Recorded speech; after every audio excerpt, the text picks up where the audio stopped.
पहला क्वेश्चन देखते हैं। क्वेश्चन क्या है कि कुत्तों में पाई जाने वाली सबसे सामान्य बीमारी कौन सी होती है।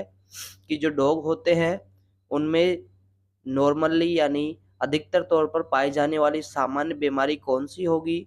बिच्छू की डंक, डिस्टेम्पर, सूजन या दस्त।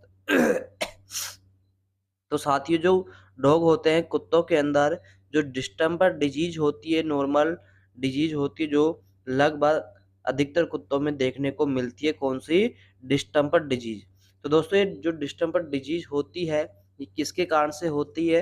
एक कैनाइन डिस्टेम्पर वायरस होता है दोस्तों, बहुत ही खतरनाक वायरल डिजीज होती है। इसके कारण से दोस्तों ये होती है। और इसको प्रभावित करने वाले अंग कौन कौन से होते हैं, कौन कौन से प्रभावित अंग होते हैं इससे?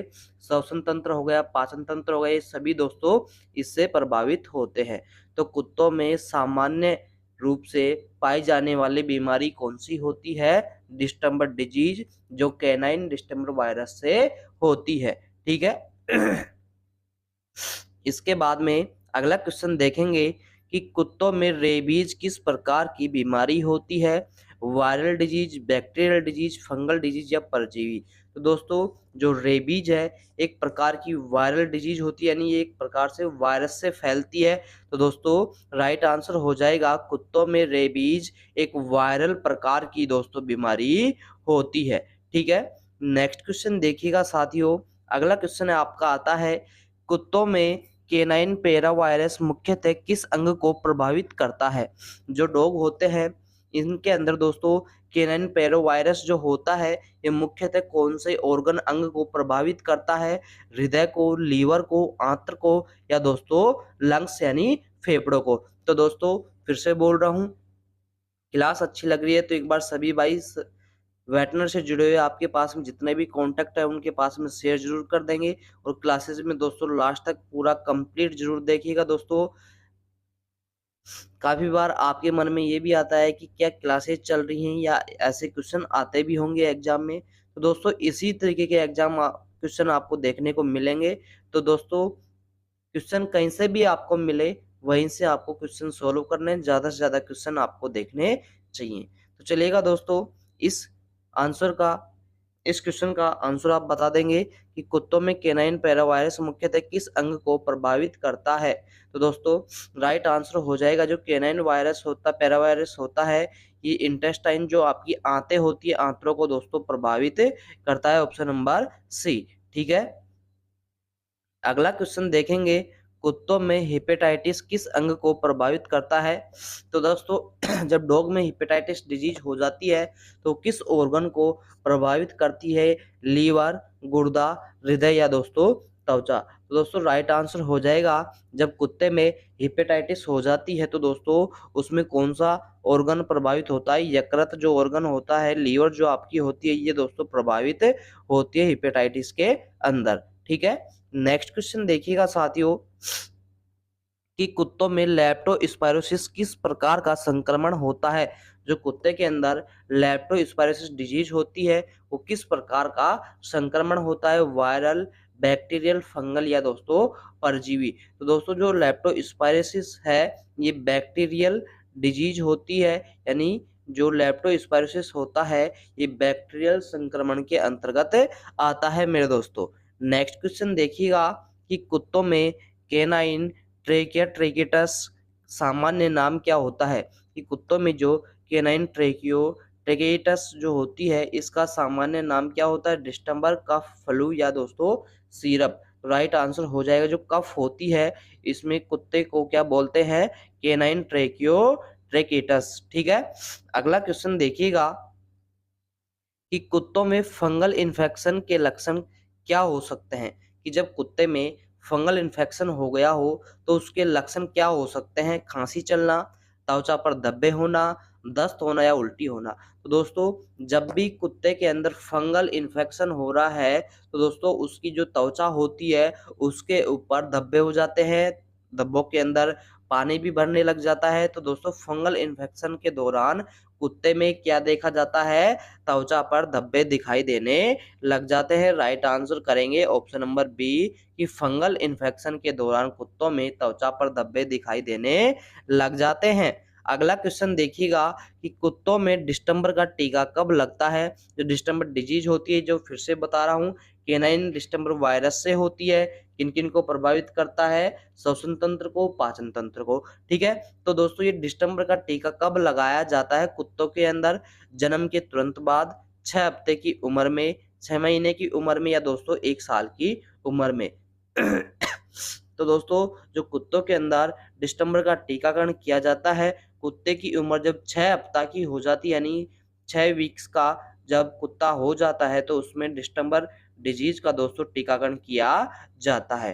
ठीक है, अगला क्वेश्चन आता है आपका कि कुत्तों में पैरा वायरस का उपचार किससे किया जाता है? जो डॉग होते हैं उसमें जो पैरा वायरस होता है उसका उपचार किससे किया जाता है? एंटीबायोटिक से, एंटीवायरल दवाओं से, एंटी फंगल दवाओं से, या दोस्तों सर्जरी के द्वारा। तो दोस्तों जो एंटीवायरल डिजीज होती है उनसे पैरा वायरस का ट्रीटमेंट किया जाता है, उपचार किया जाता है कुत्ते के अंदर। ठीक है, नेक्स्ट क्वेश्चन देखेंगे कि कुत्तों में बोर्डेटेला ब्रोंकिसेप टीका का इलाज किस प्रकार से किया जाता है?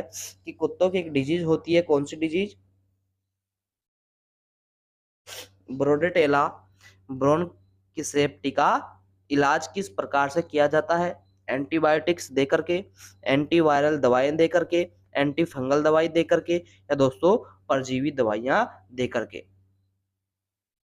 तो दोस्तों कुत्तों को इस प्रकार की डिजीज से संक्रमण रहित करने के लिए दोस्तों उन्हें एंटीबायोटिक्स देकर के दोस्तों उनका इलाज करना संभव होता है। ठीक है, अगला क्वेश्चन देखेंगे कि कुत्तों में अर्थराइट्स किस अंग को प्रभावित करता है?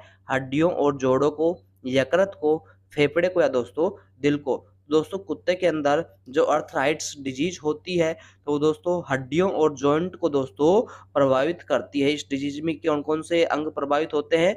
जो बोन्स होती हैं और उनके जॉइंट होते हैं, ये प्रभावित हो जाते हैं अर्थराइट्स डिजीज के अंदर दोस्तों।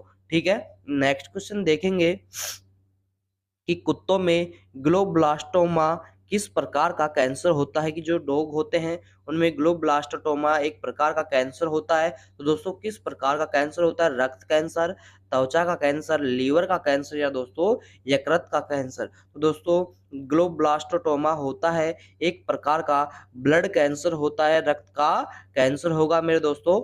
Option number first right answer हो जाएगा यहाँ पे। नेक्स्ट क्वेश्चन देखिएगा कि कुत्तों में आंत्र विषाक्तता के लक्षण क्या हो सकते हैं? जो डॉग होते हैं उसमें आंतों की विषाक्तता के क्या लक्षण हो सकते हैं? दस्त और उल्टी होना, बुखार होना, खांसी होना, या दोस्तों कमजोरी होना। तो दोस्तों जब आंतों में विषाक्तता हो जाएगी तो उसका सबसे और मोस्ट इम्पोर्टेंट जो लक्षण होता है, दस्त और उल्टी होना शुरू हो जाएंगे कुत्ते के अंदर।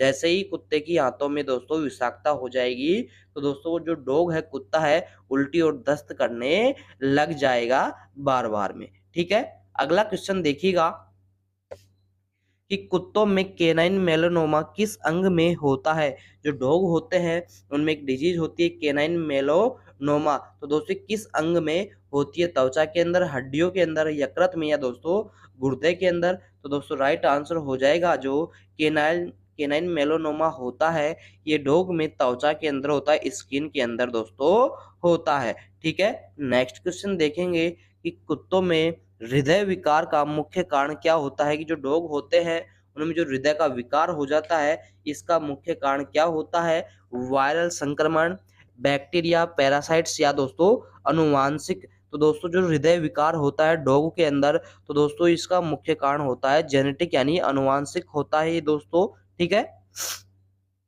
नेक्स्ट क्वेश्चन देखिएगा कि कुत्तों में केनाइन चिलबेलन किस कारण से होता है?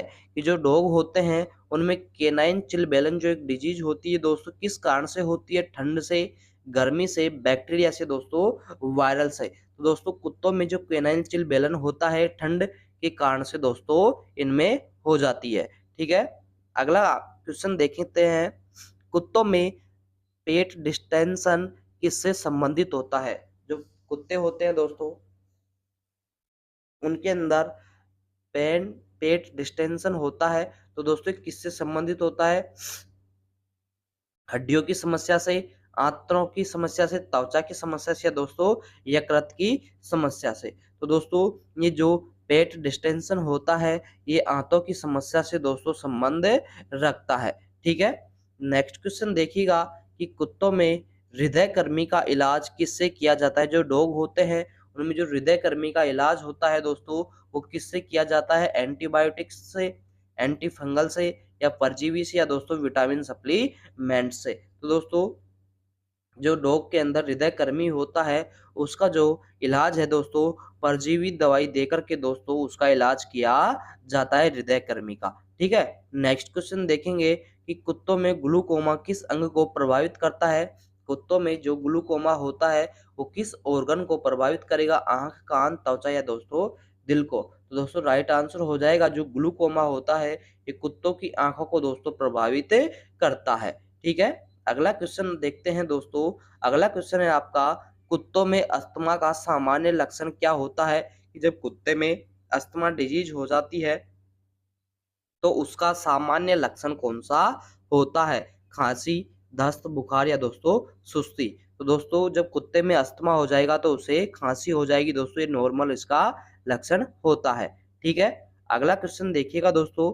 अगला क्वेश्चन है आपका, कुत्तों में हिप डिस्पेल्सिया किस अंग को प्रभावित करती है। जो कुत्तों में हिप डिस्पेल्सिया जो हो जाती है दोस्तों वो किस अंग को प्रभावित करती है, ये हड्डियों को, यकृत को, फेफड़ों को, या दोस्तों गुर्दे को। तो दोस्तों राइट आंसर हो जाएगा हिप डिस्पेल्सिया के अंतर्गत जो बोन्स होती है कुत्ते की ये प्रभावित होती है सबसे ज्यादा।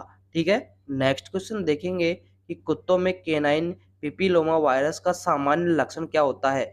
जो कुत्ते में केनाइन पिपिलोमा वायरस होता है इसका सामान्य लक्षण क्या होता है, त्वचा पर पपड़ी पड़ना, दस्त लगना, खांसी होना, या बुखार होना। तो दोस्तों जब डॉग के अंदर केनाइन पिपिलोमा वायरस हो जाता है या उससे संक्रमित हो जाता है तो उसकी जो त्वचा होती है उस पर दोस्तों पपड़ी पड़ने लग जाती है, सूखी त्वचा हो जाती है। ठीक है, अगला क्वेश्चन देखेंगे, कुत्तों में सोर्स किस प्रकार का संक्रमण होता है। कुत्तों में एक डिजीज होती है सोर्स, तो दोस्तों किस प्रकार का संक्रमण होता है, वायरल, बैक्टीरियल, फंगल, या दोस्तों परजीवी। तो दोस्तों ये एक प्रकार का वायरल डिजीज होता है सोर्स जो होता है।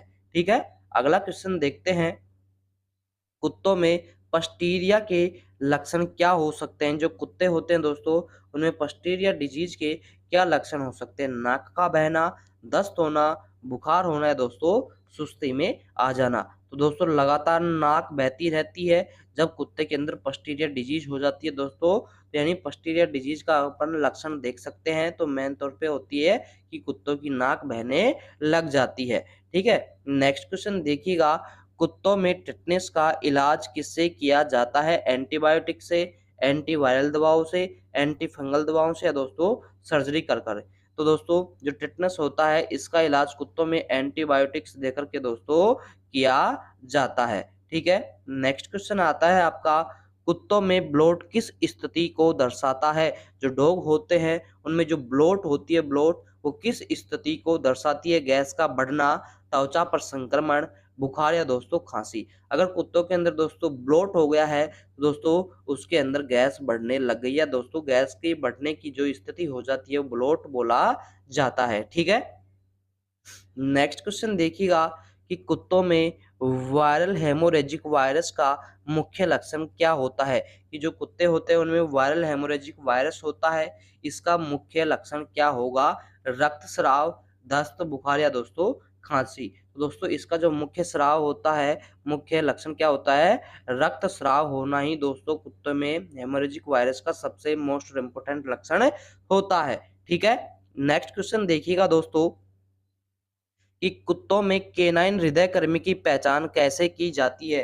कि कुत्तों में दोस्तों जो केनाइन हृदय कृमि होता है उसकी पहचान करने का क्या तरीका होता है, रक्त परीक्षण करना,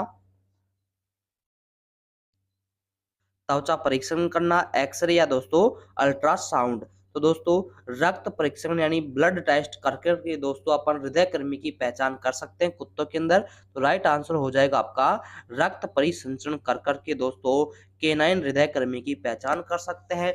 तो दोस्तों इसी प्रकार से कंटिन्यू बने रहे।